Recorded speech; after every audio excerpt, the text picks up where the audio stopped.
비가 영원 사이트 운영자 우리입니다. 이 시간에는 우주평화 유지 프로그램 17편 중에서도 일부 다섯째 인가 다섯째 나팔 사건에 대하여 말씀드리도록 하겠습니다.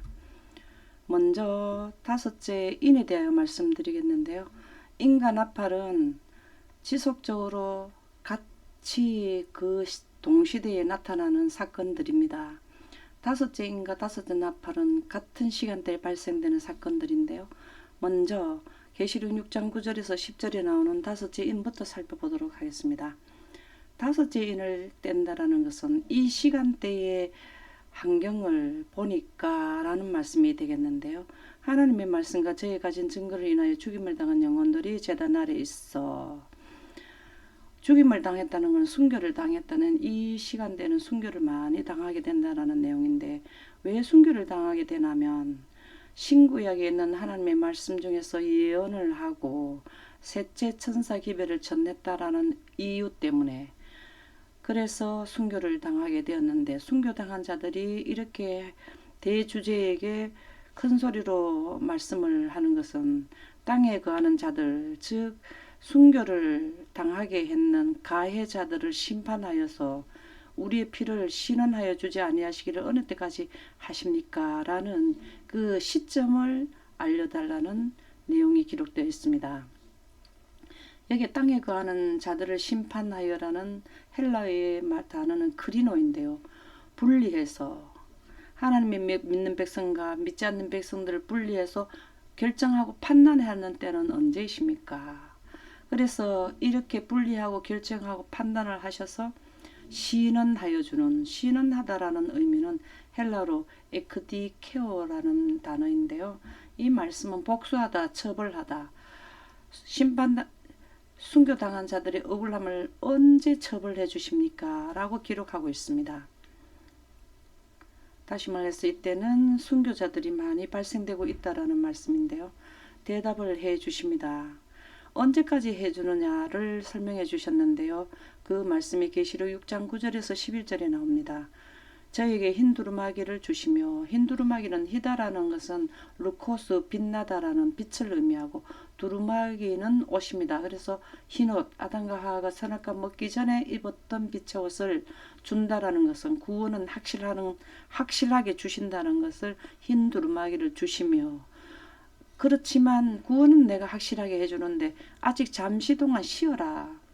여기에서 순교당하고 이 기간에는 쉬다가 예수님이 오실 때에 흰옷을 입혀주시겠다라는 말씀이 되겠습니다.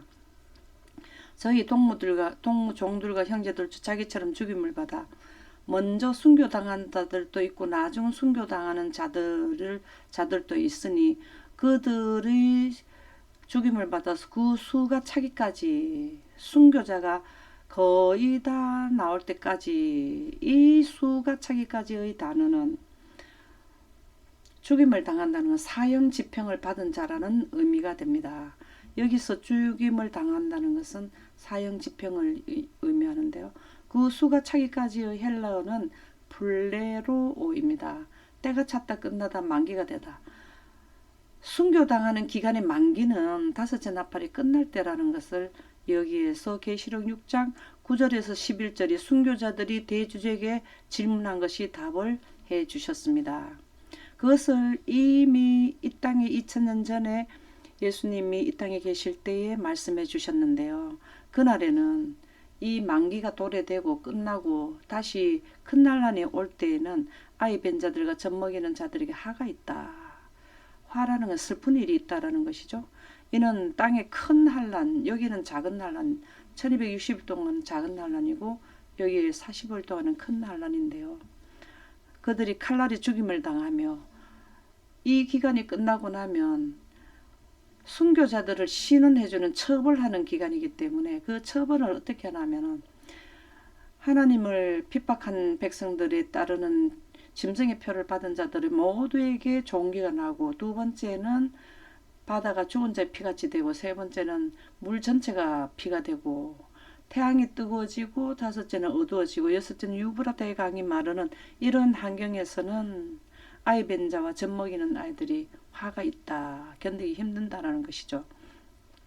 그리고 큰 날이 전쟁이 있다는 것은 기근이 심각하기 때문에 이러한 항해 심각하기 때문에 에너지와 식량을 위해서 세계 전체 국가들이 다 전쟁을 하게 되는 것을 칼날이 죽임을 당하며 모든 이방에 사로잡혀 가겠고 예루살렘은 이방인의 때가 차기까지 이방인들에게 밟히리라.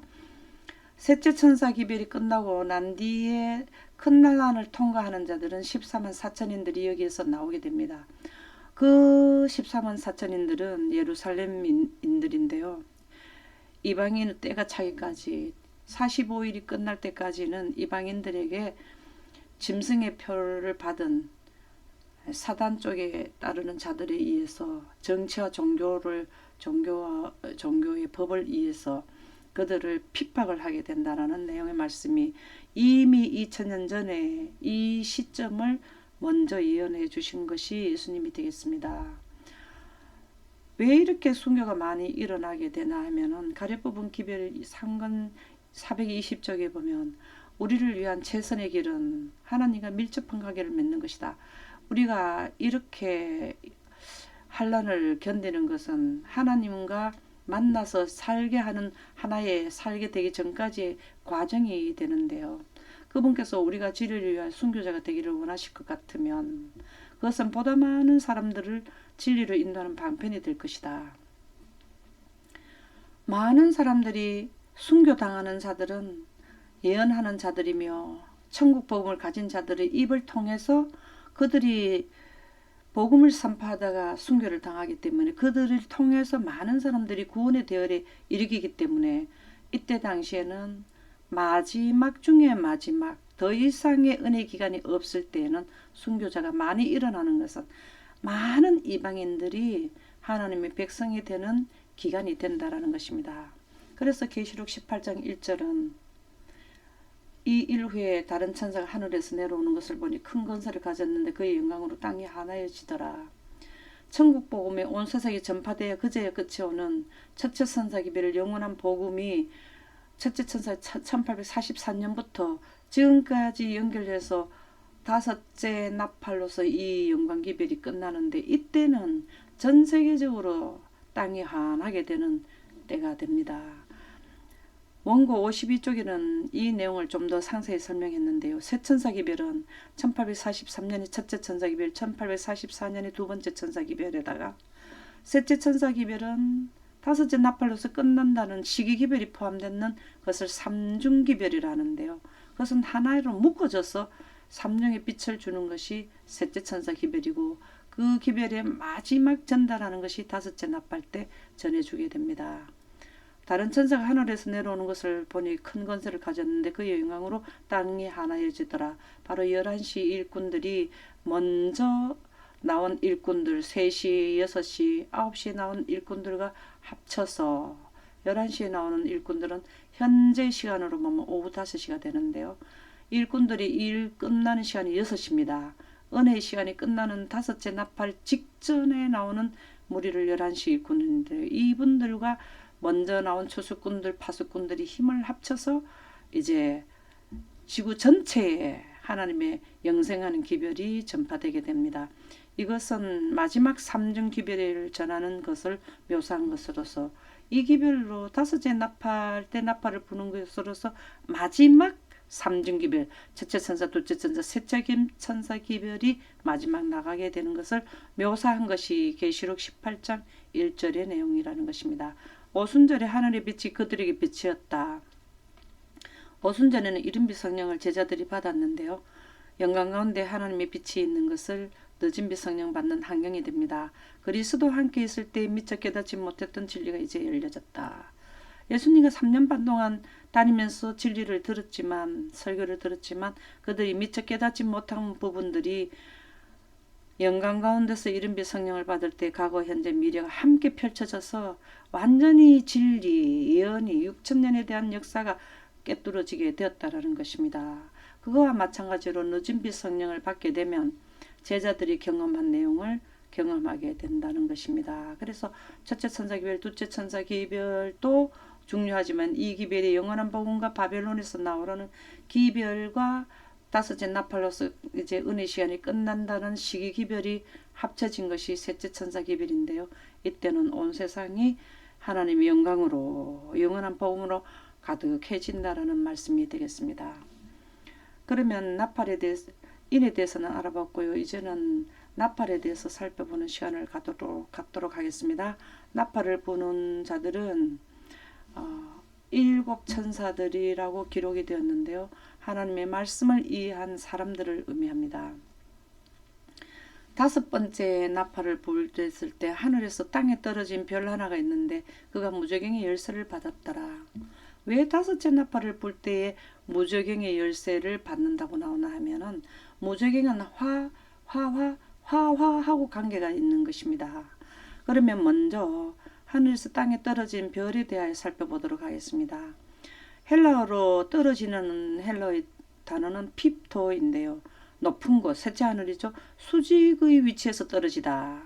나는 세상에 빛으로 왔나니 빛으로 삶 속에 들어가다 태어나다 초림을 하셨고요. 자신을 내던지다. 십자가를 의미하죠. 바로 예수님을 의미합니다. 그래서 여기에 또 무저갱의 열쇠에 대해서 살펴보겠습니다. 하늘에 떨어진 별은 예수님인데 예수님이 열쇠를 받았다라고 하는 설명을 해주는 계시록 3장 7절에 보면 예수님은 다윗의 혈통을 따라서 탄생하게 되었는데요.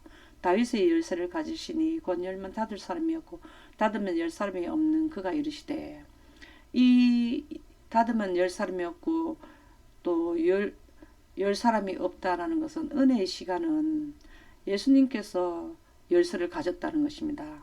우주 태초의 평화의 의논을 아버지 하나님과 아들 하나님 두 분이 하셨는 것은 바로 이 예언의 하는 중심에 있는 자가 예수님이라는 것이죠. 그래서 열면 닫을 사람이 없고 열쇠를 가진 분도 바로 예수님이시고 그래서 예수님은 강명한 새벽별로서 하늘에 떨어진 별은 바로 예수님이시라는 것입니다. 그러면 이제 계시록 9장 2절에 무저갱을 여니까 하늘에 떨어진 별이 열쇠를 받았다고 했는데요. 그러면 이 무저갱을 또 살펴보도록 하겠습니다. 이 무저갱은 지구는 두 번 경험을 하게 됩니다. 그 무저갱의 의미는 헬라어로 아빕소스이고요. 뜻은 10년 밑바닥 없는 장소, 태초의 깊음, 태초의 대양을 의미합니다. 이 말씀은 아직까지 공기를 만들지 않은 상태를 의미하고요. 초자연 환경, 아담과 하와가 영생하는 환경을 만들기 전에는 우주 환경, 공기가 없는 환경을 우주 환경이라 합니다. 지구 바깥을 나가면 공기가 없어서 캄캄한데요. 그것을 우주 환경이라 하는데 지구의 영생의 환경을 만들기 전에 환경이 초자연 환경 전의 환경이 우주 환경입니다. 그것을 바로 태초 무저갱이라 하는데요. 태초에는 하나님이 신이 수면에 운행했기 때문에 지구 전체에 물이 덮여 있다고 해서 태초의 대양을 의미하는 것이 태초 무저갱. 그렇다고 태초의 깊음이라는 것을 무저갱이라 하고요. 무저갱은 생명체가 살 수 없는 환경을 무저갱이라 합니다. 그래서 두 번째 지구 종말 무저갱이 있는데요. 지구 종말 무저갱은요. 지구 태초 무저갱하고는 조금 더 다릅니다. 공기는 없어 생명체는 살 수는 없지만 이 단어는 불결함을 야기시키는 시체들이 발견되는 대지의 내부를 뜻한다. 그렇습니다. 이 말씀은 지금은 우리가 대기권에 공기가 있어 사람이 사는데요. 무저갱을 만들려면 공기를 떠나보내야 무저갱의 대기권에 공기가 없는 환경이기 때문에 공기를 떠나보내는 환경이 되는데요. 이때 되면 지구 인류에 있는 모든 인류는 다 죽었기 때문에 시체가 이 안에 있습니다. 그래서 지구 종말 무저갱은 사람의 생명체가 살 수 없는데 시체가 있고 여기에서는 물이 지구 전체를 덮은 무저갱이고 여기에서는 시체가 있으며 또한 사단의 악한 영들이 감옥을 의미한다 그랬습니다. 여기 1000년 동안 갇혀있는 지역이 바로 무저갱의 상태, 종말 무저갱을 의미합니다. 여기에 보면 창세기 1장 1절에서 2절에 무저갱의 상태를 설명하고 있는데요. 땅이 혼돈하고 공허하며 흑암의 깊음이었고 하나님의 영은 수면에 운행하셨다. 태초의 대양을 의미한다 라는 말씀이 되겠습니다.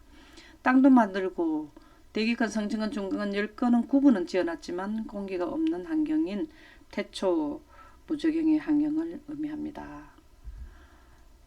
이제 이 무적용의 환경은 생명체가 살기 전에 원소를 생성하고 전 단계의 환경이기 때문에 창조 전 환경, 창조가 완성되기 전 환경, 재창조가 완성되기 전 환경이 두 번째 종말 무적용이 되겠습니다. 무적용은 생명체가 살 수 없는 환경이기 때문에 화라는 것은 헬라로 우아이인데 슬픈 화가 있으리라는 뜻이 바로 화의 의미가 되겠습니다. 그러면 계시록 그 9장에 보니까 인을 뗄 때에 첫 번째 하가 나옵니다. 그 다음에 여기에는 화고요. 일곱째 나팔을 불 때는 화가 나오는데요.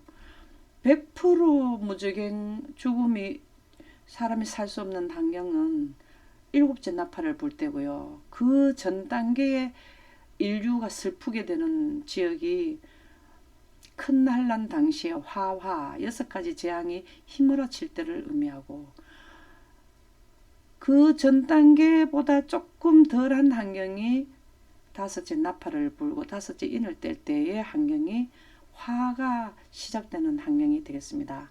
생명체의 살기가 힘이 드는 시작점이 되겠는데요.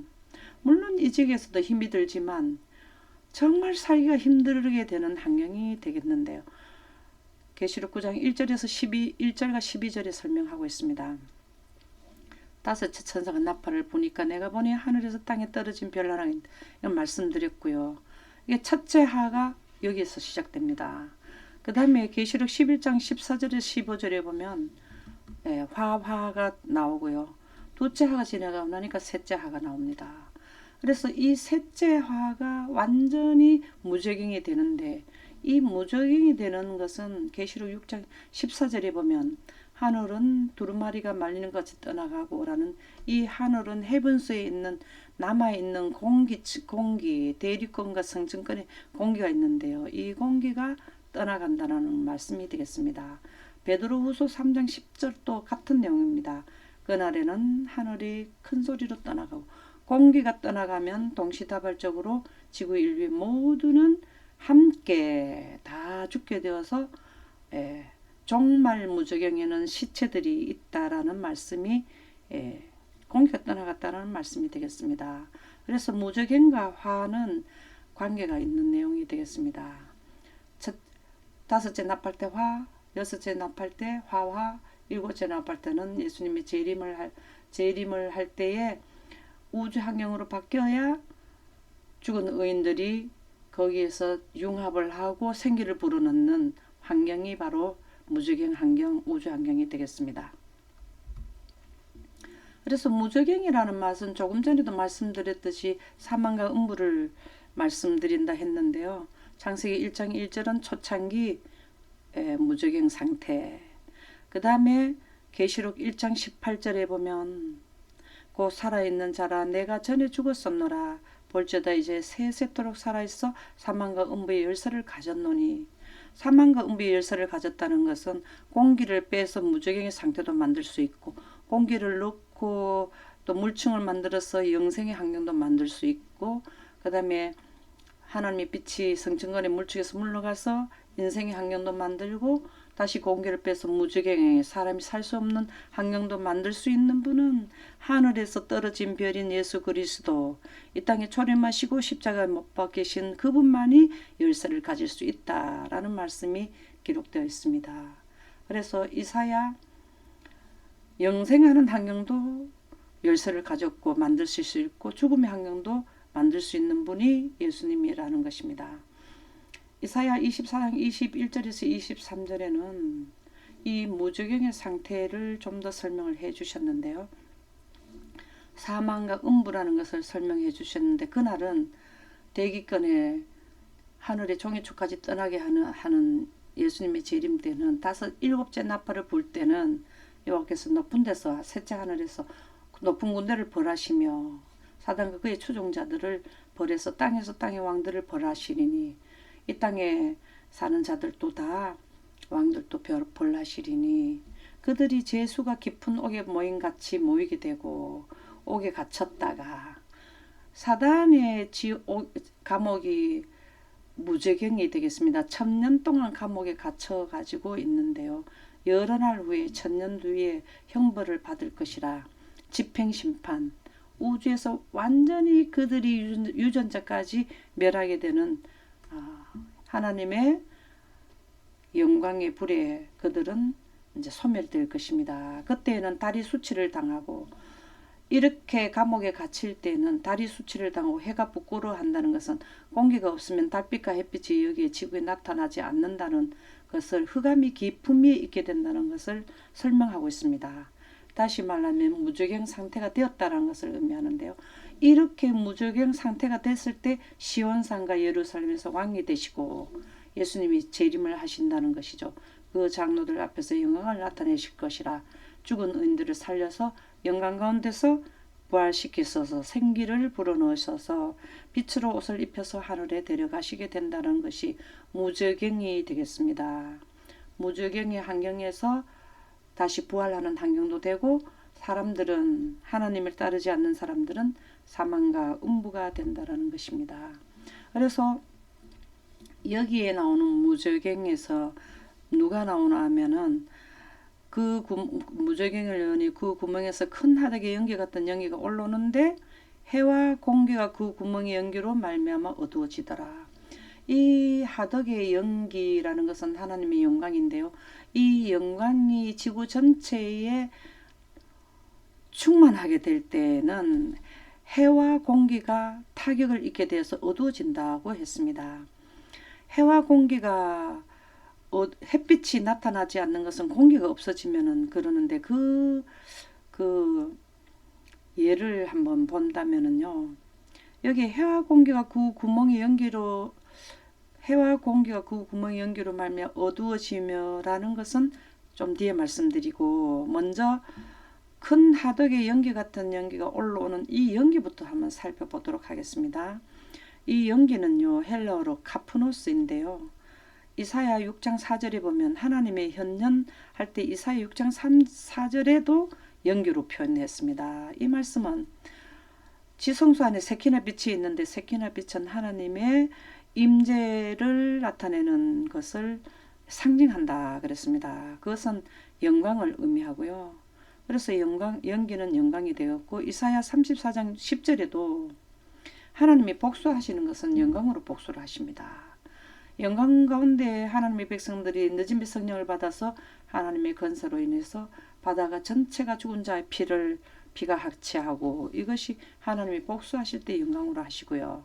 이사야 51장 6절에서도 보면 세계의 종말, 이 마지막 부분에서도 하나님의 영광으로 늦은 빛 성령을 받게 해서 땅의 3분의 1이 초목의 3분의 1이 타게 하고 바다 3분의 1이 피가 되게 하고, 이렇게 종말에 하나님의 영광으로 하는 것이 바로 연기로 사용되어져서 무저경을 여니 그 구멍에서 지구에서 큰 하덕의 연기가 나온다는 것은 영광을 의미하게 됩니다.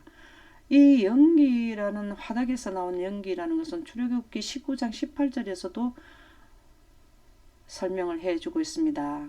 시내산에 40일 동안 십계명을 받을 때 시내산에는 연기가 자욱했는데요. 여호와께서 불 가운데 거기 강림하십니다. 그 연기가 옹기가마 연기 같이 떠오르고, 옹기점에서 그릇을 구울 때 불을 넣는 그 화덕이 큰 하덕이죠. 거기에서 나오는 연기가 바로 영광입니다. 시내산에 덮은 것은 하나님의 이 성소에 나타나는 세키나 빛인 영광이 시내산에 나타났습니다. 그래서 연기는 바로 영광이 되겠습니다. 영광이 온 산을 덮었는데요. 사도행전 2장 18절에서도 20절에도 마찬가지입니다. 마지막 때 이른빛 성령 내렸을 때도 예언을 하겠는 것은 영광이 임했고요. 마지막 때 늦은빛 성령을 받을 때는 위로 하늘에서는 기사, 네 번째 능력을 받은 사람들은 해와 달과 별의 3분의 1이 빛을 내지 않게 하는 이러한 기사를 행했고, 땅에서는 징조를 베풀리니 땅의 3분의 1이 타고 3분의 1이 바다가 되고 물의 3분의 1이 피가 되는, 바다의 3분의 1이 피가 되고 강의 3분의 1이 쑥이 되는 이러한 땅에 대한 징조를 행한 것은 늦은 빛 성령을 받아서 했는데요. 그 피와 불과 연기로다.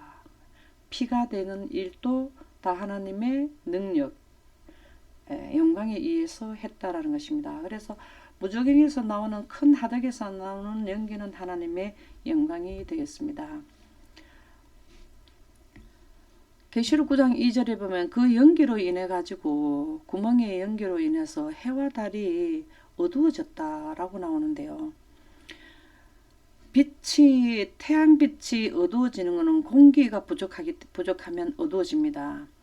그리고 지구의 반대편에 빛이 있으면 밤이 되면 어두워지는데요. 여기에서 어둡다는 거, 그 밤의 어둠이 아니라 공기가 부족해서 어두워지는 어둠을 설명하고 있습니다. 그래서 다섯째 나팔을 불고 인을 뗄 때는 해와 공기가 어두워지는 현상이 발생되는데, 이것은 과거에 공기가 부족해서 어두워졌던 상황이 있습니다.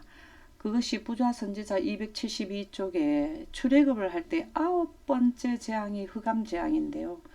돌연히 흑암이 온 땅을 덮었는데 이 흑암이 매우 짙어 더듬을 만한 흑암이 되었다. 왜 이렇게 더듬을 만한가 했냐면, 백성들은 빛을 잃었을 뿐 아니라 대기가 답답하게 되었다는 것. 그래서 호흡이 곤란했다는 것은 산소가 부족하고 공기가 많이 빠져나갔다는 것입니다. 공기가 부족해가지고 어둡게 되었다는 것이죠. 그래서 그들은 누워 있었어요. 3일 동안을. 서로 볼 수 없을 정도로 어두웠습니다. 그러나 이스라엘 자손 고센 땅에는 광명이 있었습니다. 이 말씀은 공기가 부족하면 햇빛이 제 기능을 못하고 사방이 어두워지게 되는 내용인데요. 미래의 사건에도 계시록 16장 10절에도 다섯째 재앙 때 어두운 재앙이 임하게 됩니다. 여기에서 해와 공기가 어두워진다라는 것은 이때 사는 백성들이 환경이 첫 번째에서 네 번째까지 일어난 이 환경에다가 또 어떤 내용이 더 들어가나 하면 공기까지 부족하게 되는 환경이 될 때에 살아가는데 사는 백성들이 하나님의 능력을 받지 않은 사람들은 큰 어려움을 받게 됩니다. 그래서 어두워지는 환경이 되겠는데요.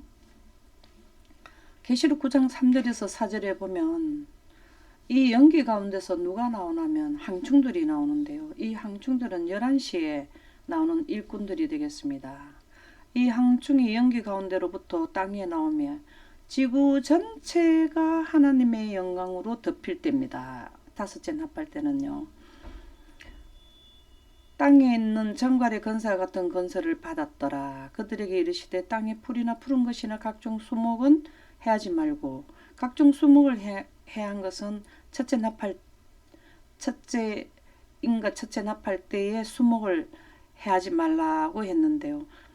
환경에 어떤 그 풀과 꽃과 나무들은 해하지 말고 오직 이마에 하나님의 인침을 받지 않은 사람들만 해하라 하시더라.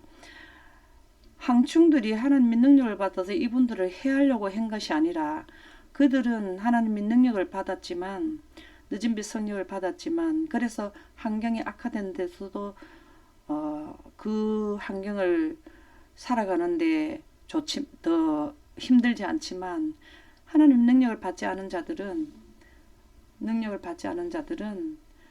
엄청나게 힘드는 시점이 바로 다섯째 나팔과 인이 발생되는 기간이 되겠습니다.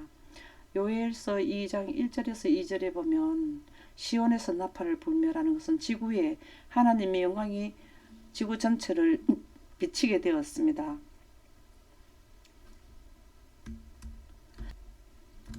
하나님의 영광이 있는 지역을 시온이라 하는데요. 하나님의 영광이 지구 전체를 둘러쌀 때가 다섯째 나팔 때가 됩니다. 첫째 인간 아파를 볼 때는 부분적이고 그 다음에 다른 국가가 추가되고 또 몇십 개 국가 또 100개가 넘는 국가 전체 국가가 다 영광으로 쌓일 때가 되면 시온에서 나팔을 5번 불게 될 때 나의 거룩한 산에서 경고의 소리를 질러 이 땅 주민들로 다 떨게 할지니. 다섯째 나팔에는 지금 이때부터 나팔수들이 추수꾼들이 추가돼서 전체적으로 하나의 단체로서 큰 무리가 이루어지는 분들이 다 함께 경고의 소리를 질러 이 땅 주민들로 다 떨게 할지니. 이는 여호와의 날이 이르게 됨이라. 이제 임박하였으니 이제 거의 끝난다는 것을 알려줄 때에 곧 어둡고 캄캄한 날이요 짙은 구름이 덮인 날이라. 이 날은 해와 공기가 어두워진다라는 것이죠. 그래서 구름이 덮인 날이라. 이렇게 되고 나서 새벽빛이 이 과정을 거치고 나면 이제 새벽빛이 하나님의 영광이 이른다는 것을 새벽빛이라고 하는데요. 산 꼭대기에 덮인 것과 같으니 이는 많고 강한 백성이 이르렀습니다. 셋째 천사 기별이 기간이 끝나고 이 기간을 지내서 큰 환란으로 들어가는 하나님의 백성은 14만 4천인들입니다. 이분들은 강한 백성인데요. 이 안 좋은 최고로 지구가 있으므로 역사적으로 가장 안 좋은 환경을 살아갈 수 있도록 하나님께서 하나님의 능력을 주신 분들을 강한 백성, 많고 강한 백성이 이르렀다라는 것입니다. 이와 같은 것은 옛날에도 없었고 앞으로도 없다라는 것은 역사는 더 이상의 예언이 더 없고 인류의 역사는 끝난다라는 것을 이후에도 대대 없으리로라는 말씀으로 이해할 수 있습니다. 다섯째 나팔을 불고 인을 뗄 때에는 이방인들이 나오는 것을 항충은 메뚜기죠 라고 하는데, 우리가 출애굽을 할 때에 장자 재앙이 끝나고 나면 애굽에서 출애굽을 하게 되는데요. 이스라엘 백성들만 나온 게 아니라 이방인들도 나왔습니다. 그와 마찬가지로 다섯째 나팔 때는 하나님을 믿는 백성 이외에도 무교, 천주교, 불교, 또 이방인의 모든 종교, 모든 이 지구에 있는 자들은 셋째 천사들이 전하는 기별을 듣고 나팔을 불 때 응한 사람 모두는 다 나온 지역이 바로 다섯째 나팔의 시간대가 되겠습니다. 계시록 9장 3절에서 4절에 보면 항충의 연기 가운데로부터 땅에 나오매 조금 전에도 말씀드렸듯이 그들이 큰 건설을 받아서 이렇게 사람들은 그 이마에 임박게 하는 분들인데요. 이것을 조금 더 설명을 해놓는 부분이 요엘서 2장 1절에서 2절에 항충들이 대거로 나오는 것은 출애굽을 할 때처럼 강한 백성이 이렇게 나온다라는 것을 의미합니다. 그래서 이 부분을 통과했는 분들은 14만 4천인들이 강한 백성이지만 그 백성들이 구성할 수 있는 지역에서는 다섯째 나팔에서 강한 백성이 나올 수 있는 항충들이 이방인들이 많이 나왔다라는 것을 설명하고 있습니다. 늦은 비성령을 받은 항충들은 이 기간 동에 나오는데요. 먼저 나온 추수꾼들과 합세해서 마지막 지구에 하나님의 백성을 추수하는 추수꾼들로 협력하는 자들이 합력하게 되는 분들인데요. 그들은 계시록 9장 5절에서 6절, 그러나 그들은 죽이지는 못하게 하시고 5달 동안 괴롭게만 하시는데, 기간은 5달 동안입니다. 다섯째 나팔은 얼마나 괴롭게 하는지, 정갈이 사람을 쏠 때처럼 괴롭게 한다는 것은, 정갈은 쏘게 되면 죽지는 않았는데 그렇게 아프답니다. 이 항충이라는 헬라어로는 아리스마간인데요. 메뚜기를 의미합니다. 수많은 사람들이 나오는데 그 사람들 때문에 그날에는 사람들이 죽기로 가도 죽지 못하고 죽고 싶으나 죽음이 그들을 피하리라. 추수꾼들이 합세해서 일을 할 때에 이제 거의 시간이 마무리될 때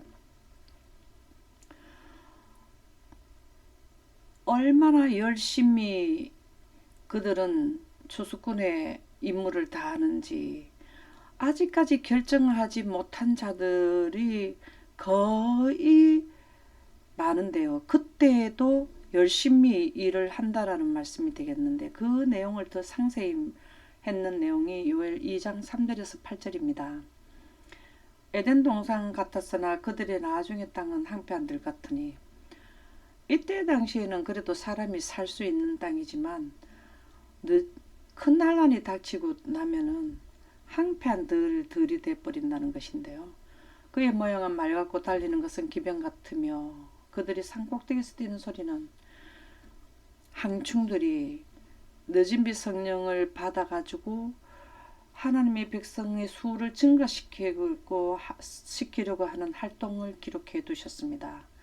그들이 산 꼭대기에서 뛰는 소리는 병구 소리도 같고 불꽃이 건물을 사르는 소리와도 같으며 강한 군사가 줄을 버리고 싸우는 것 같으니 군사처럼 하나님의 백성을 찾기에 이제 얼마 안 있으면 끝나기 때문에 시간을 다투는 일이라서 이렇게 열심히 하나님의 백성들을 구하려고 다니는 모습이 기록되어 있습니다. 그 앞에서 백성들이 질리고 무리의 낯빛이 하얘졌도다. 얼마나 이 일을 열심히 하는지 백성들이 놀랐다는 것입니다. 그들이 용사같이 달리며 무사같이 성을 기어오르며, 성이라는 것은 지도자들, 왕이 있는 지역까지 가서 전도를 한다는 말씀인데요.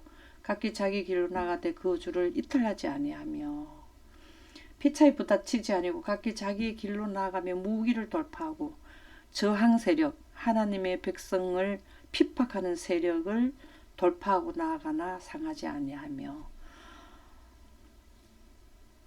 죽을 만큼 힘들고 환경이 악화된 상태에서 죽기를 구하여도 죽지 못하는 것은 하나님의 백성이 되도록 선택할 수 있도록 마지막으로 추수꾼들이 활동해서 그들이 하나님의 백성으로 돌아오게 하려고 죽음을 피하게 하는 시간대가 바로 이 기간입니다. 계시록 9장 5절에서 6절의 이 말씀을 죽음이 그들을 피하리라는 말씀은 하나님의 한 사람이라도 하나님의 자녀를 살리기 위한 마음이 표현되어 있다고 보시면 되겠습니다. 항충들은 셋째 천사에 합류하는 11시 일꾼들이라고 조금 전에도 말씀드렸는데요. 이 말씀을 마태복음 24장 31절에 예수님은 이미 먼저 예언해 주셨는데, 큰 나팔 소리라는 것은 5 천사들이 나팔 부르는 이 기간을 의미합니다.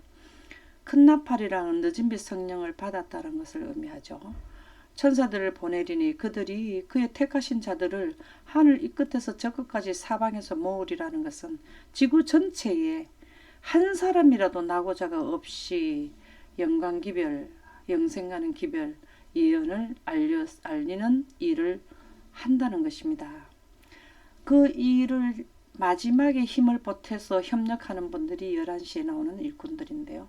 마태복음 20장 6절에 예수님께서 이미 이 시점에 대해서 우리에게 말씀해 주셨습니다. 제 11시에 나가보니 서 있는 사람들이 또 있는지라 이르되 너희는 어찌하여 종일토록 놀고 여기 서 있느냐. 우리를 분군을 쓰는 이가 없음이니이다. 너희도 포도원에 그럼 들어가라. 6시 마치는데 오후 5시에 왔는데도 일꾼으로 써주셨어요. 그것은 구원을, 하늘에 가는 구원에 마지막에 두르는 자들도 된다라는 것을 설명해 주는데요. 저물매 포도원 지기가 청지기에 이르되 품꾼들 불러 나중온 자로부터 5시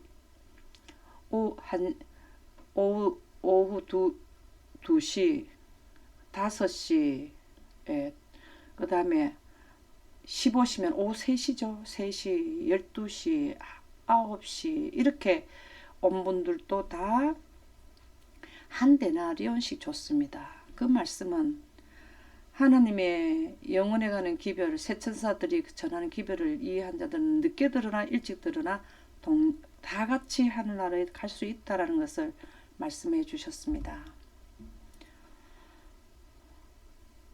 11시에 나오는 항충들은 사실은 살육하는 기계를 가진 자들에 포함이 되어 있습니다. 살육하는 기계를 가진 자들은 다섯째 나팔을 부는 자들이 그 안에 대열의 항충들도 들어간다는 것입니다.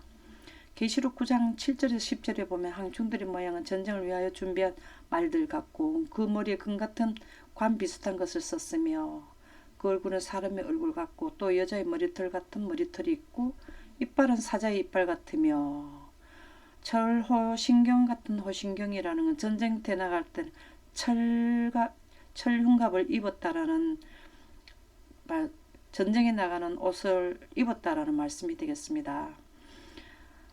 이렇게 기록한 것은 머리에 금 같은 간 비슷한 것을 썼다. 이런 내용들은 하나님의 능력으로 늦은비 성령을 강하게 받아 충만히 받았다는 것을 의미하는데요. 그래서 전쟁터에 나가는 모습은 하나님의 영광으로 늦은비 성령을 받았다는 모습을 이렇게 표현을 해 주셨습니다. 그 날개 소리는 얼마나 신속하게 빠르게 다니는지, 다섯째 나팔은 이제 끝나는 시점이기 때문에 신속하게 다녀야 됩니다. 빛으로 빛의 능력을 받았기 때문에 빠른 속도로 병거로 표시한 것은 신속성, 빨리 다닌다는 것을 하나님의 능력을 말씀하신 건데요. 병거와 많은 말들이 전쟁터로 달려 들어가는 소리 같으며 정갈과 같은 꼬리와 쏘는 살이 있다라는 것은 하나님의 능력으로 인해서 많은 사람들이 이때 당시에 해와 공기가 어두워지죠. 이것이 정갈과 같이 쏘는 살이 됩니다. 공기가 없으면 숨을 쉬기 힘들죠. 이것은 바로 정갈과 같은 꼬리와 쏘는 살이라는 것은 늦은빛 성령을 받은 하나님의 나팔수들의 하는 활동 상황을 설명해 주신 것입니다. 5달 동안 이러한 일이 일어난다는 것입니다.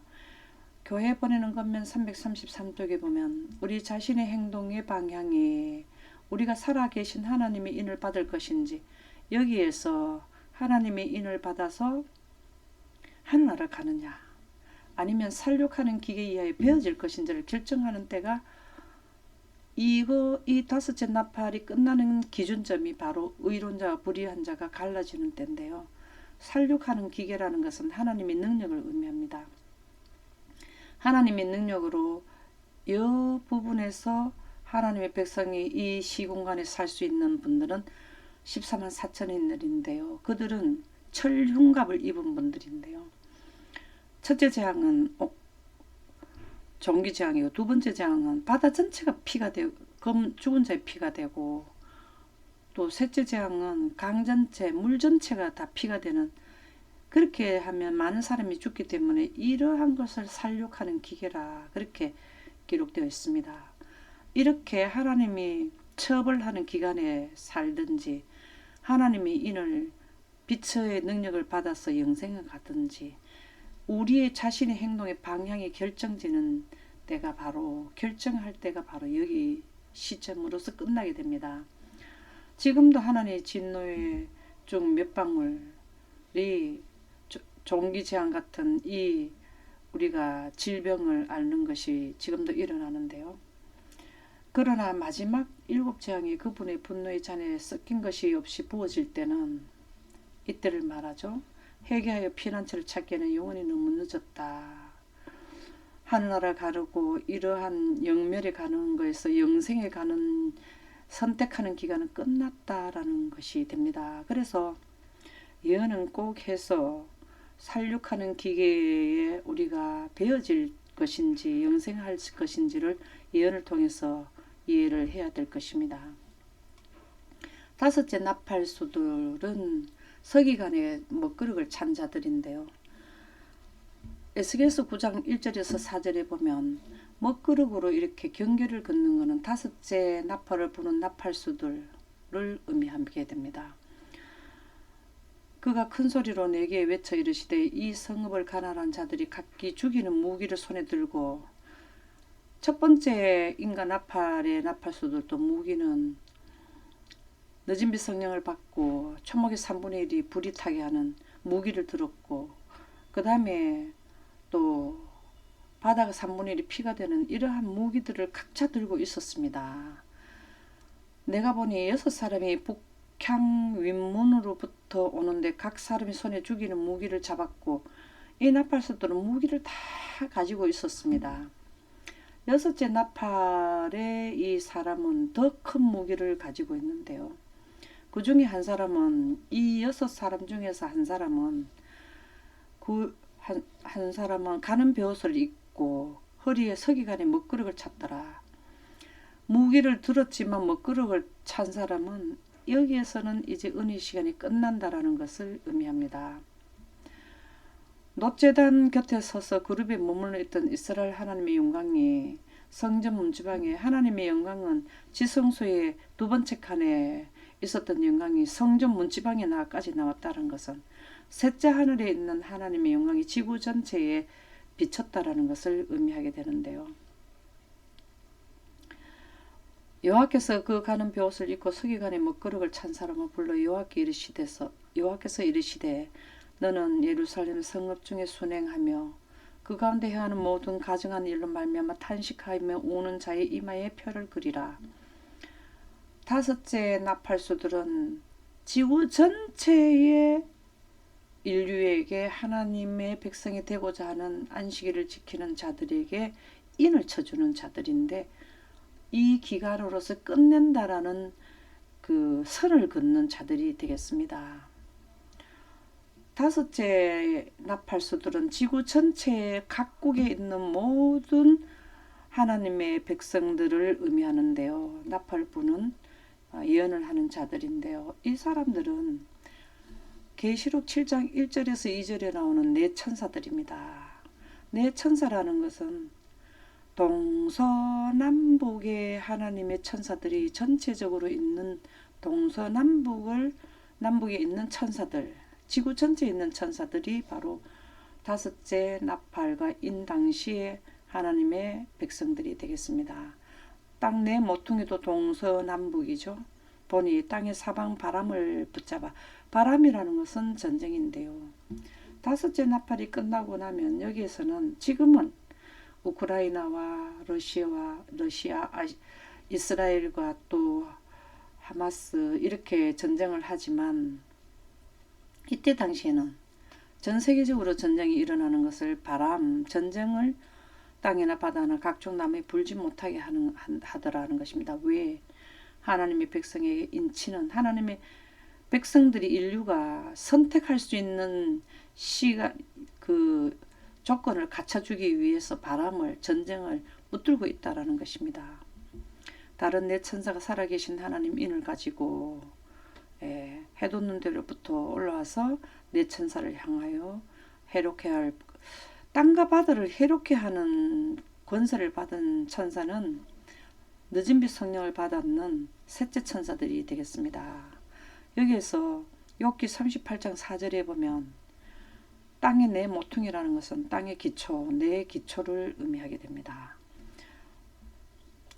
그러면 다섯째 나팔수들은 전쟁을 붙드는 네 천사가 맞는가라는 것을 확인해주는 말씀이 하늘의 342쪽에 기록되어 있습니다. 각 사람의 운명은 영원히 결정되려 하고 한다. 여기가 각 사람의 운명이 영원히 결정되는 때죠. 사단은 그 시간이 짧음을 알고 있다. 사단은 6,000년 동안 예언을 연구했고, 인류는 많이 살아야 100년인데요. 하늘나라 갈 사람들은 예언을 정말 연구를 해야 되는데, 사단은 연구를 하는데 하나님을 믿는 백성들은 사단만큼 연구를 하지 않는 것 같아요. 파수하는 천사들은 투수꾼들을, 셋째 천사를 의미하는데, 파수하는 천사들은 하나님의 종의 이마에 인이 찍힐 때까지, 다섯째 나팔까지 바람이 불지 못하도록 하기 위해 내 바람을 붙들고 있다. 바람을 붙들고 있는 계시록 7장에 나오는 네 천사는 바로 셋째 천사들이라는 것을 의미합니다. 내 바람을 붙들고 있다. 그러나 하나님께서 그의 천사들에게 바람을 놓으라고 할 때 다섯째 나팔이 끝나게 되면은 바람을 전쟁이 일어나는 시점이 도래하게 되는데요. 그렇게 될 때는 붓으로 글로서는 쓸 수 없을 만큼 전쟁이 각 세계적으로 일어나게 된다는 말씀이 되겠습니다.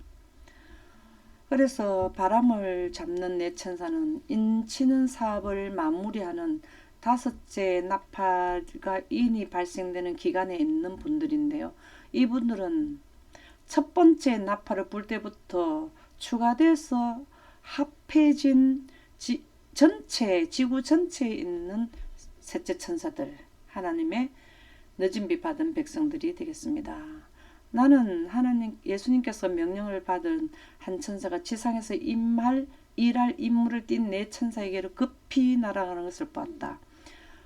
다섯째 나팔에 해당되는 하나님의 백성들, 지구 전체에 있는 백성들이 바람을 잡고 있는 것은 다섯째 나팔 불 때 바람을 잡으라 했습니다. 이때는 이제 거의 은혜의 시간이 마칠 때가 되었다라는 것을, 그 시점을 이야기할 때에 하나님께서는 아직까지도 선택을 못하고 이렇게 할까 저렇게 할까 선택하지 못하는 시간은 다 돼가는데, 그때에 하나님께서는 천사를 보내셔서 무엇인가 손에 쥐고 있는 것을 위아래로 흔들면서 큰 소리로 하나님의 종들이 이마에 입맞기까지 아직 선택하지 못한 무리까지 붙잡아라 전쟁이 나지 않도록 하라고 네 천사, 셋째 천사들이죠. 지구 전체에 있는 하나님의 백성들에게 외쳤다. 힘을 주시는 분은 하나님이시죠. 제어하시는 분은 바로 하나님이시며 그분께서 당신의 천사들에게 지상에서 할 일을 맡기셨다. 지구 전체에 있는 새 천사들은 내 바람을 내 바람이라는 지구 전체의 전쟁이 일어나는 것을 바람을 붙잡도록 하나님께로부터 건설을 받았는데, 건설을 받았다는 것은 능력을 말하는 거죠. 늦은 빛 성령을 받았는 그들이 바람을 놓으려고 하고 있다.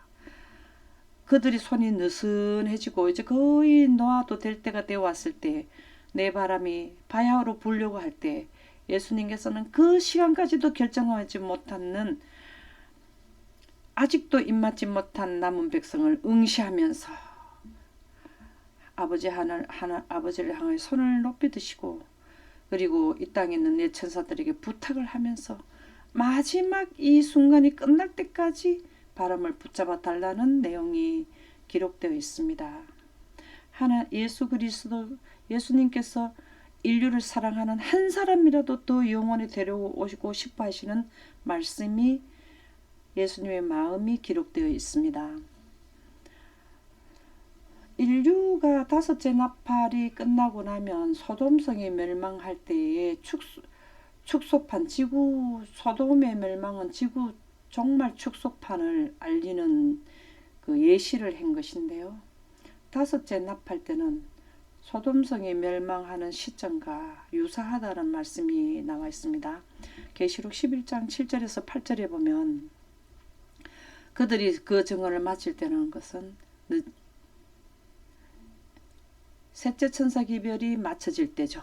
무저갱으로부터 오르는 짐승이 그들과 더불어 이게 마치고 난 때에 무저갱이 이제 100% 완전한 무저갱에서 조금 더 덜 됐는 무저갱, 큰 환란이 들어올 때에는 여기에 나타난 이때 나타나는 것은 짐승이 올라온다 그랬습니다.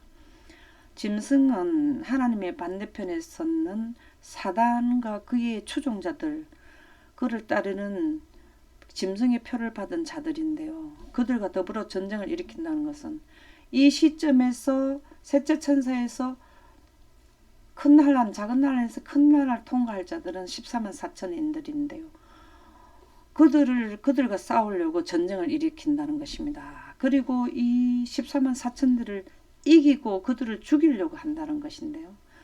둘째 재앙과 셋째 재앙 사이에는 사형 선고를 통과시키는 법이 통과되고요. 사형 선고법이 통과되고, 여섯째 재앙 때는 사형을 집행하는 법이 통과돼서 이렇게 해서 그들을 죽이려고 합니다. 그들이 시체가 큰 성길에 있으리니 14만 4천인들이 전 세계적으로 있는데 다 사형 선고를 받았고 사형 집행을 받을 자들이 지구 전체에 있더라는 것입니다. 큰 성은 지구인데요. 그 성은 영적으로 하면 소돔이라고 하고, 소돔은 결국은 소돔성에서 롯의 가족만 구출을 받고 다 유황불, 하나님의 영광의 불이 유황불인데요.